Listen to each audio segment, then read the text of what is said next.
우리 주님의 은혜와 평강이 우리 가운데 임하기를 바랍니다. 불안함이 마치 안개처럼 우리의 일상을 파고들고 있습니다. 미국 서부의 산불로 인해서 그 불의 높이가 불구름이 10km 이상으로 올라간다고 합니다. 서부 유럽의 홍수로 인해서 수많은 인명 피해가 지금 나고 있습니다. 코로나 확산세는 좀처럼 줄어들 줄을 모릅니다. 조심스럽게 이 시기를 견뎌야만 하지만 그렇다고 하여 두려움 속에서 마냥 우리가 몸과 마음을 움츠리고 있을 수는 없습니다. 우리가 먼저 돌아볼 것은 예수 그리스도께서 우리 안에 계시는 것. 고린도후서 13장 8절에 보니까 세 번적으로 우리는 진리를 거슬려서는 아무것도 할 수 없고 오직 진리를 위해서만 무언가 할 수 있습니다. 인간의 천성은 원래 이기적입니다. 우리가 진리를 따라 살아갈 수 있을까? 진리를 위해서 사는 어떤 데는 특색은 다른 이들을 귀하게 여기고 복되게 하는 것입니다. 그리스도가 우리 안에 계시고 성령께서 이끌어 주시면 그것이 가능하다는 말씀입니다. 중요한 것은 그렇게 살고 싶다는 갈망입니다. 그런 갈망이 우리 안에 있으니까 그런 갈망이 있다면 우리의 삶이 진리를 따라 살아가는 삶이 될 수 있을 것이라고 생각을 합니다. 제가 말씀을 준비하면서 이 말씀을 전하면서 이 선포되는 말씀이 누구에게나 모두에게 적용되고 해당되는 말씀이 되기를 늘 제가 기도합니다. 이 말씀은 누구에게만 해당되고 부분적으로만 적용된다면 좋은 말씀이 아니라고 저는 생각합니다. 그래서 말씀을 듣는 우리가 말씀을 들으면서 생각하고 싶지 않는 기억을 되살릴 수도 있고 덮어놓고 지나가고 싶은데 말씀을 통해서 덜 추워낼 수도 있고 또 그 말씀을 통해서 마음이 괴롭기도 하고 그리고 그것이 살을 흡입하는 아픔이기도 합니다. 부끄럽고 더러운 것을 까발리기에 싫고 피하고 싶고 숨고 싶을 수도 있습니다. 그러나 우리의 깊은 내면을 건드리고 뒤집어서 바닥부터 우리는 늘 새롭게 하여야 합니다. 자신을 직시하고 주님 앞에 토벤의 통에 자복하고 회개하는 은혜가 우리에게 늘 있기를 바랍니다. 우리의 울퉁불퉁한 마음을 비단결처럼 만드시기를 바랍니다. 나만 아는 맹맹한 마음이 이웃의 마음을 헤아리는 마음이 되기를 바랍니다. 우리 주님이 매주 하도록 말입니다. 우리 주님 앞에 등을 돌리고 있다면 다시 주님을 바라보는 은혜가 있기를 바랍니다. 우리의 관계로 인한 이 오해와 왜곡으로 인한 상처와 아픔이 있다면 치유되고 회복되기를 바랍니다. 이것이 우리가 진정으로 주님을 만나는 준비 작업이요 그게 주님과 동행하는 길이요 진정으로 우리의 성화의 길이라고 생각합니다. 다윗의 인생사에서 가장 무서운 오점은 오늘 본문 12장일 것입니다. 다윗의 병사들이 암몬과의 전쟁을 벌이고 있었습니다. 사무엘하 11장 2절부터 5절까지 말씀입니다. 다윗이 저녁 때 한가롭게 옥상을 거닐 때 옆집 여인의 목욕하는 것을 보게 되었고 불러서 동침하고 임신하였다는 내용입니다. 이로 인해서 거짓을 꾸미고 남편 바세바의 남편 우리아를 죽이는 내용입니다. 이 죄는 창세기 우리가 3장 6절에 보듯이 최초의 죄로 인한 이 선악과를 본적 먹음직하고 보암직하다. 요한일서 2장 16절도 보면 안목의 정욕, 보기에 너무 예쁜 것, 아름다운 것, 그 유혹에 끌리는 것을 말합니다. 이 다윗의 치명적인 잘못이 무엇입니까? 눈에 보이는 것으로 인한 죄입니다. 제가 좋아서 이러는 것 아닙니다. 다윗을 제가 깔아뭉개려고 그러는 것도 아닙니다. 그렇게 많은 업적과 인간으로 하나님 앞에 마음의 합한 자로 살았던 이 다윗에게 어점을 제가 부각하려고 하는 말도 아닙니다. 제가 잘난 사람을 흉보는 것이 저의 취미가 되어서 그런 것은 더더욱 아닙니다. 하나님의 사랑과 자비만 살펴본다면 얼마나 좋을까? 현실은 그렇지 못합니다. 죄로 인하여 하나님의 사랑을 이루지 못하는 일이 비일비재하기 때문입니다. 그래서 먼저 반드시 죄를 살펴보아야 합니다. 그리고 죄에 대해서 우리가 알아야 합니다. 날마다 자고나면 접하는 문제가 죄입니다. 특별히 음행의 문제, 돈의 문제, 관계의 문제입니다. 이런 문제는 나이와 상관없이 일어납니다. 배운 것과 배우지 않는 자와 관계없이 일어납니다. 지위와 관계없이 일어납니다. 남녀노소 구별 없이 일어납니다. 장소를 가리지 않고 일어납니다. 시간에 구애받지 않고 일어납니다. 저는 우리가 너무 가볍게 여기고 낙관적으로 여기는 경향이 있습니다. 시간이 지나면 해결될 것이다. 아마 상황과 분위기 때문일 것이다. 그렇지 않습니다. 시간이 흘러간다고 저절로 잊혀지는 것도 아니고 그리고 저절로 해결되는 것도 아닙니다. 죄의 본질을 깨닫지 못한 사람은 결코 구원을 주는 복음을 믿고 받을 수 없습니다. 특별히 죄의 결과는 열매가 없습니다. 결국 우리가 그리스도인으로 죄의 문제가 해결되어야 하나님과의 막힌 담이 허물어지는 것이고 하나님의 자녀가 되고 하나님 곁으로 갈 수 있다는 말씀입니다. 즉 구원받을 수 있다는 말씀입니다. 현대인들은 죄를 하나님의 관점뿐만 아니라 인간의 관점에서도 보지를 못하고 있습니다. 즉 이는 하나님을 모를 뿐더러 자기 자신도 모르고 있다는 의미입니다. 다윗 왕은 구약에서 가장 위대한 사람입니다. 위대한 인물이 지니고 있는 특징을 모두 다 가지고 있는 사람이 이 다윗입니다. 다윗은 정말로 매력적인 인물입니다. 선량해요. 신앙심이 돈독해요. 아주 경건한 사람이요. 인품이 고결한 사람입니다. 감성도 풍부합니다. 다윗은 사울 왕에게 충성심과 신실함도 있었습니다. 사울의 학대와 모욕과 질투와 배신 그리고 생명을 노리고 계속 이어지는 이 사울의 추적을 다윗은 사울에게 헐 진심 어린 존경과 사랑을 담아서 섬겼습니다. 다윗에게는 사울을 죽일 수 있는 기회가 두 번이나 있었습니다. 사무엘상 24장에 보면은 엔게디 광야에서 사울이 대변을 아마 보기 위해서 벗어둔 겉옷을 옆에 가서 이 다윗이 살짝 잘라옵니다. 배워오는 일도 있습니다. 그리고 26장에는 하길라산에서 피곤하여 잠자고 있는 이 사울을 사울 머리 곁에 있는 이 창과 물병을 다윗이 가져온 일도 있습니다. 사울이 대변을 보거나 우리가 잠을 잔다는 것은 완전히 무방비 상태입니다. 그때 얼마나 죽일 수가 있었습니다. 그때도 옷자락만 베고 창과 물병만 가져오는 것으로 끝납니다. 사울이 다윗에게 한 소행을 볼 때 어차피 다윗이 왕이 될 것이고 다윗이 사울을 죽인다 해도 많은 사람들이 잘했다고 아마 이야기할 것입니다. 그러나 다윗은 사울을 죽이지 않았습니다. 다른 사람들이 옆에서 부추깁니다. 죽이라고. 그래도 그렇게 하지 않는 사람이 이 다윗입니다. 나중에 어떤 사람이 다윗에게 사울의 죽음을 알려주었을 때 그는 아마 다윗이 그 소식을 듣고 몹시 기뻐했을 것이라고 생각했습니다. 오히려 그는 슬퍼하였습니다. 사울의 죽음은 곧 다윗이 왕위에 오르고 이스라엘을 다스리게 된다는 뜻이지만 다윗에게는 그것이 아무것도 아닌 것이었습니다. 다윗은 사울의 후손을 잘 보살피고 그들이 잘 되기를 진심으로 바랐습니다. 사울의 후손들을 존중하고 용서하였습니다. 이처럼 다윗은 선량하고 경건하고 참으로 고결한 인품을 가진 왕이었습니다.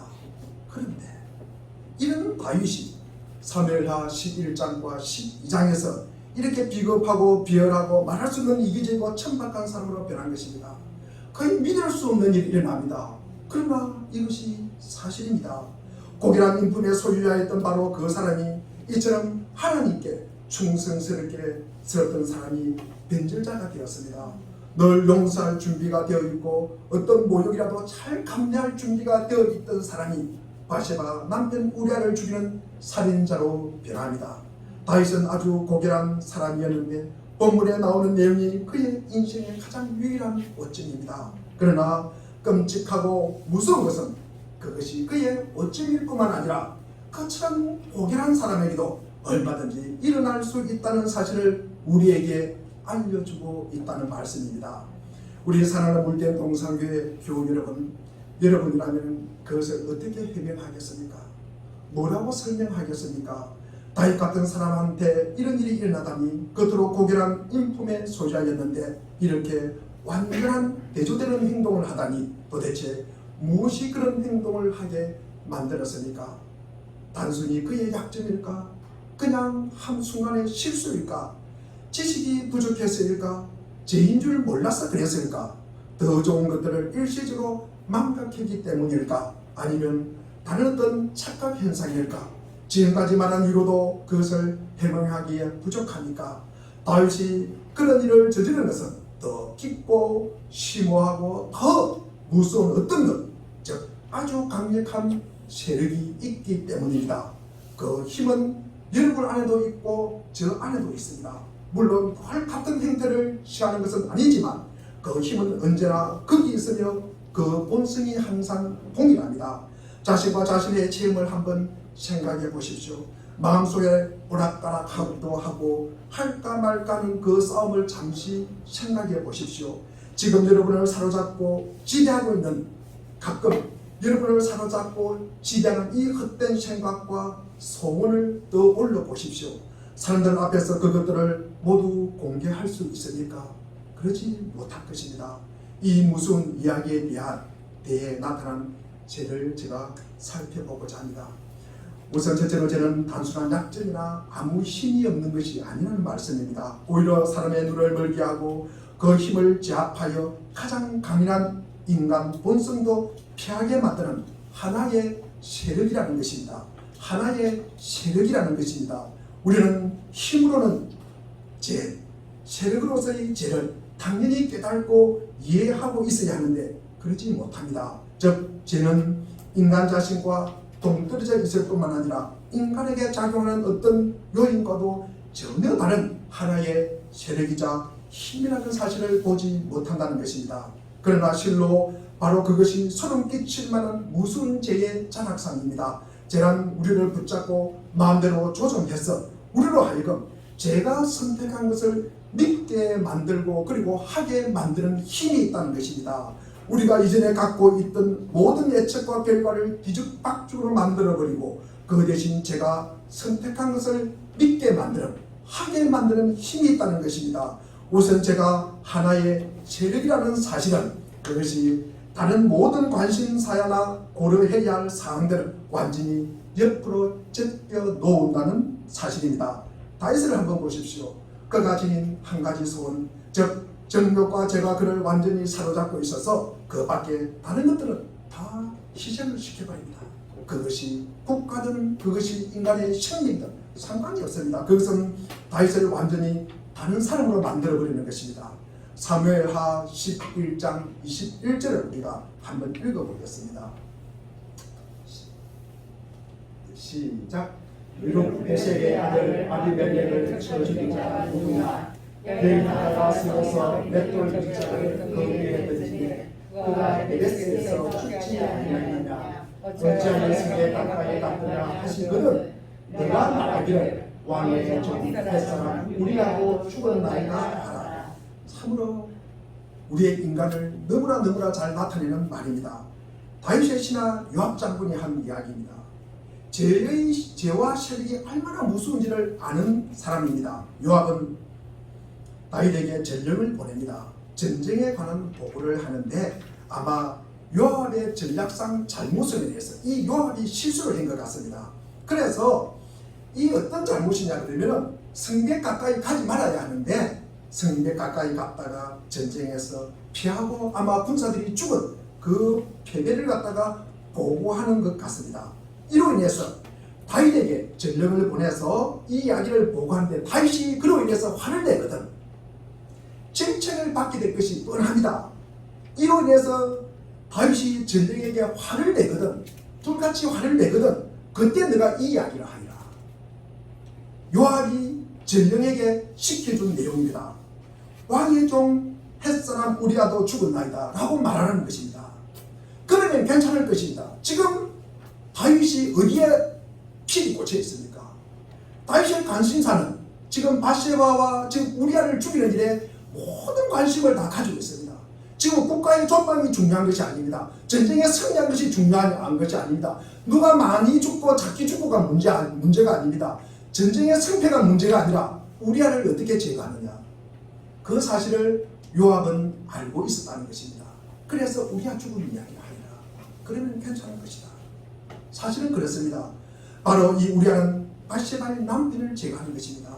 다른 데 같으면은 이스라엘 군대가 승리하고 이스라엘 이름이 요한하게 되는 것이 가장 큰 관심을 아마 가졌습니다. 거기에 초점을 두었을 것입니다. 그러나 지금은 아닙니다. 제 세력 아래 있을 때 그런 모든 것이 상관이 없으면 별로 중요한 것이 아닙니다. 다윗은 오직 한 가지만 봅니다. 오직 한 가지 소원만 해결된다면 그는 지금 제 아래에 있는 것입니다. 그 소원만 충족된다면 어떤 대가를 치르더라도 손실이 얼마나 크든 그 한 가지가 국가의 운명이든 민족의 자부심이든 군사적 승리라도 별로 신경을 쓰지 않는 것입니다. 우리야만 제거된다면 다른 모든 것을 옆으로 제껴놓았다는 말씀입니다. 그 당시 다윗에게는 한 가지가 무엇입니까? 그 한 가지는 불타는 정욕입니다. 이것은 제가 어떤 것인지를 보여주는 한 가지 예입니다. 발끈하게 화를 내는 사람들을 한번 보십시오. 여러분 자신이 그런 상황에 있다고 한번 생각해 보십시오. 평소에는 절대로 하지 않는 은행과 말과 행동을 합니다. 몸짓을 합니다. 나중에 몹시 속상해하면서 후회를 합니다. 심지어 그런 말을 하고 있는 그 순간에도 자기 안에서 경고하는 소리가 들립니다. 그렇게 하지 말라는 소리가 들리지만 그렇게 할 수가 없습니다. 죄의 세력은 그런 것에 개념치 않고 속에 있는 이 무서운 세력이 그를 사로잡고 그런 짓을 하도록 몰아가고 있다는 것입니다. 그는 그 앞에서 무기력합니다. 자신의 다짐과 결심으로 되는 일이 아닙니다. 그 순간에는 자기가 하는 말과 행동이 다른 사람들을 얼마나 해치고 그리고 어떤 결과를 가져올지 전혀 생각하지 않습니다. 그가 원하는 것은 오직 하나입니다. 그 순간 자신을 사로잡고 있는 그것을 말하고 행동하는 것입니다. 다른 사람 말을 절대 듣지 않습니다. 시기하고 질투하고 악독하고 그리고 반감을 갖는 것, 이 모든 것이 그런 식으로 나타나고 역사한다는 사실입니다. 그것들이 우리를 완전히 독점해서 소멸시켜서 질투심에 불타는 사람의 눈에는 자기가 시기하는 대상에 그 사람 말고는 아무것도 보이지가 않습니다. 자기 자신이 잘하고 있다는 사실만으로는 충분하지 않습니다. 그것만으로는 절대 만족하지 않습니다. 중요한 것은 바로 자기가 시기하고 있다는 그 사람, 인간이 바랄 수 있는 모든 것을 갖고 있어도 소용이 없습니다. 다른 사람이 가진 것을 갖고 싶어요. 다른 사람이 가진 것을 내가 갖고 싶어요. 그래서 절대로 그것을 자기가 가진 것 가지고는 만족을 할 수가 없다는 말입니다. 우리의 삶에 그토록 무시무시한 일들을 벌어지도록 하는 것은 바로 우리를 사로잡고 있는 이 끔찍한 정욕의 힘 때문입니다. 이 정욕에 몰두하면은 아내는 보이지 않을 뿐더러 자식도 보이지 않습니다. 어떤 의미에서 질투하는 사람은 미치광이요 머리가 돈 사람이라고 합니다. 여기에 아내와 자녀를 몹시 사랑을 한 남자가 있다고 봅시다. 그러나 그는 술 마시는 정욕에 사로잡힌 노예입니다. 술 마실 때마다 제 자식은 옆으로 제껴놓아버립니다. 조상대대로 내려오는 가문의 집과 땅 그리고 가구 가재 도구들도 아주 자랑스럽게 생각하는 사람이 있었습니다. 그러나 그가 도박의 노예가 된다면, 도박광이 된다면 그 집, 그 땅, 가재 도구, 도박 자금에 불과할 뿐입니다. 다윗만 보아도 죄의 세력이 얼마나 무서운지, 바로 그 죄의 세력 때문에 그토록 당당하고 많은 사람들이 높은 자리에서 떨어지고 무섭게 몰락하는 것은 우리는 헐 신문지상에서 접하고 있습니다. 지금도 죽음에 이르게 되는 모습을 보는 우리 두 눈과 그리고 그 소리를 듣게 됩니다. 우리가 부끄러워하는 현재 우리의 모습, 그 모든 것이 바로 죄의 세력 때문입니다. 죄란 모든 관심사를 제쳐두고 우리를 완전히 지배해 버리는 것입니다. 우리는 죄가 우리의 더 나은 판단력을 만비시켜버립니다. 즉 죄는 교육과 훈계로 죄의 문제를 해결할 수 있다고 보십니까? 다윗과 솔로몬은 구약에서 나오는 일들 중에서 인물 중에서 가장 지혜롭고 정신이 건전한 사람이었습니다. 그런데 두 사람 모두 죄를 범합니다. 그것도 아주 명백한 죄를 범합니다. 그러나 사실 이런 일은 이 세상에서 학식 있고 지혜로우며 위대하다는 사람 누구에게도 일어날 수 있는 일입니다. 원리와 강령을 작성하고 선서를 하고 헬스를 쓰는 것과는 다른 문제입니다. 바로 그것이 우리의 난제입니다. 어떤 의미에서 지금까지 범한 모든 죄는 우리가 지닌 더 나은 판단에 이르게 되는 것입니다. 그 죄들은 항상 양심과의 싸움을 거친 결과입니다. 죄는 교묘하게 우리를 설득합니다. 우리가 알고 있는 진리를 강고하고 그리고 강교하게 왜곡시키고 변절시킵니다. 저는 항상 양심의 가치에 따릅니다. 우리가 어떤 변명할 수 없습니다. 죄를 범한 후 분노 그리고 짜증을 내고 양심이나 잔인함, 정욕이나 강한 소욕 그 밖에 어떤 것이든 우리가 어떻게 그런 일을 저지를 수 있었는지 우리 자신을 이해하지도 못하고 해명하지도 못합니다. 그 일이 좋아서 한 것은 분명히 아닌 것 같은데 모든 정황을 고려해 볼 때 도저히 그럴 수 없었는데 그 일을 저지르고 말았습니다. 왜 그랬을까? 단 한 가지 설명할 수밖에 없습니다. 죄라는 세력이 우리의 분별력을 마비시키고 우리의 눈을 멀게 하고 우리를 지배하고 제압했기 때문에 옳고 그런 것을 안다고 해서 죄를 짓지 않는 것은 아닙니다. 로마서 3장 20절에 보니까 율법은 죄를 깨닫게 해주는 것이지 율법이 죄를 싫어해 주는 것은 아닙니다. 로마서 7장 19절에 보면은 우리 한번 읽어보겠습니다. 시작. 내가 원하는 바 선을 행하지 아니하고 도리어 원하지 아니하는 바를 행하느니라. 내가 어떻게 원하지 않는 바를 행할까? 우리는 원하는 것을 행합니다. 이게 도대체 말이 됩니까? 어떻게 내가 원하지 않는 것을 하게 됩니까? 우리는 나는 이거 원하지 않았어. 원하지 않은 것을 했다 그러면 거짓말이라고 이야기합니다. 보통 그렇게 이야기합니다. 이게 말이 됩니까? 어떻게 원하지 않는 일을 행하게 됩니까? 그러니 내가 아닌 다른 세력이 있다는 사실을 증거하는 것입니다.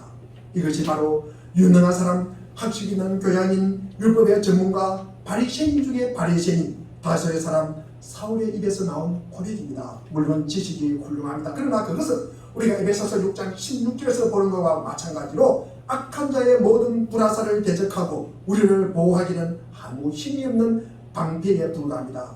두 번째로 저는 변명할 여지가 전혀 없으며 힘을 받아 마땅하다는 사실입니다. 사무엘하 12장의 진정한 가치는 이 진리를 논쟁 없이 보여주고 논쟁 없이 분명하게 보여주고 있다는 사실입니다. 본문에서 저는 모든 변명할 수 없습니다. 그리고 핑계, 구실될 수가 없습니다. 본문에서 인간 자신이 죄를 전적으로 정죄하고 죄는 가장 존엄한 것을 받아 마땅하다는 것을 보여주고 있습니다. 그것이 바로 나단 선지자와 다윗이 나눈 대화에서 가장 돋보이는 부분입니다. 여기서 나단은 다윗으로 하여금 자기 자신과 자신의 범한 행위에 무사한 편견을 내리게 만듭니다. 죄라는 문제가 안고 있는 전반적인 어려움은 우리가 죄를 공평무사하게 보기가 드물다는 것입니다. 왜 그럴까? 이것은 자신에게 너무 강대하고 타인에게는 엄격해서 그런 것입니다. 즉 우리가 내로남불이라고 합니다. 우리는 항상 자신을 배려하고 합리화합니다. 이런 일에 기막힐 정도로 우리는 영리합니다. 자신에게 관대하여 이 정도 괜찮아, 이 정도는 벌 받을 것이 아니야, 그러면서 자신을 설득합니다. 그래서 세상에 가장 아름다운 꽃이 뭐라고 이야기합니까? 꽃 중에 꽃, 화 중에 화, 합리하라고 이야기합니다. 그러나 우리는 또 자신이 생각한 것만큼 생각과 말과 행동을 일치시키지를 못합니다. 그렇게 우리의 마음과 말과 그리고 행동을 일치시킬 만큼 연기하지를 못합니다. 생각을 그리고 말과 행동을 일치시키지를 못합니다. 그러니 우리가 다른 사람, 그리고 언제 이런 말을 했고 언제 이런 행동을 했다고 해서 왜 그래 하면은 이게 전제가 되는 것입니다. 오늘도 우리도 이 말을 했다가 내일은 저 말을 합니다. 그리고 내 생각과 말과 행동을 일치하지 않을 때가 우리에게도 너무나 많습니다. 우리 사무엘하 우리 12장 1절부터 4절에 보면은 한 성읍에 한 사람은 부자고 한 사람은 가난하였습니다. 부자는 양과 소가 많고 가난한 자는 암양 새끼 한 마리밖에 없었습니다. 이 새끼와 늘 가난한 사람은 함께 자고 그리고 먹고 그리고 자식처럼 대합니다. 그런데 부잣집에 손님이 왔습니다. 부자는 자기 집에 있는 이 양과 소를 잡지 않고 이 가난한 집의 암양 새끼를 빼앗아다가 잡아서 자기 집에 온 손님을 대접을 합니다. 나단이 이 비유를 들어서 다윗에게 설명을 합니다. 그 말을 들은 다윗이 화를 내면서 세상에 이런 나쁜 놈이 다 있냐? 여호와의 살아계심을 두고 맹세하노니 그 일을 행한 그 사람은 마땅히 반드시 죽을 것이고 그 양새끼를 4배로 갚아야 한다고 소리지릅니다. 다윗은 자신이 바로 그 사람이라는 사실을 전혀 모른 채 하는 말입니다. 그는 그 죄가 얼마나 무섭고 끔찍한지를 압니다. 그 죄는 준엄한 벌을 받아 마땅하다는 것도 압니다. 그런데 본인이 그렇게 하고 있습니다. 전혀 변명할 여지가 없습니다. 아주 가증한 죄입니다. 그 죄로 자기는 벌을 받아 마땅함을 인정해야만 합니다. 우리는 로마서 2장 15절에 그런 사람은 율법이 요구하는 일이 자기의 마음에 적혀 있음을 드러내 보입니다. 그들의 양심도 이 사실을 증언합니다. 그들의 생각들이 서로 고발하기도 하고 변호하기도 합니다. 죄에 관계되어 있는 이 개인적인 요소, 그러니까 자기 보호, 자기 정당화를 제거해버리면 그 죄는 변명할 여지가 없이 반드시 벌을 받아야 합니다. 중요한 것은 사무엘하 11장 27절입니다. 우리 한번 읽어보겠습니다. 시작. 그 장례를 마침내 다윗이 사람을 보내 그를 왕으로 보내니 그가 그의 아내가 되어 그에게 아들을 낳았느니라. 다윗이 만민이 그렇습니다.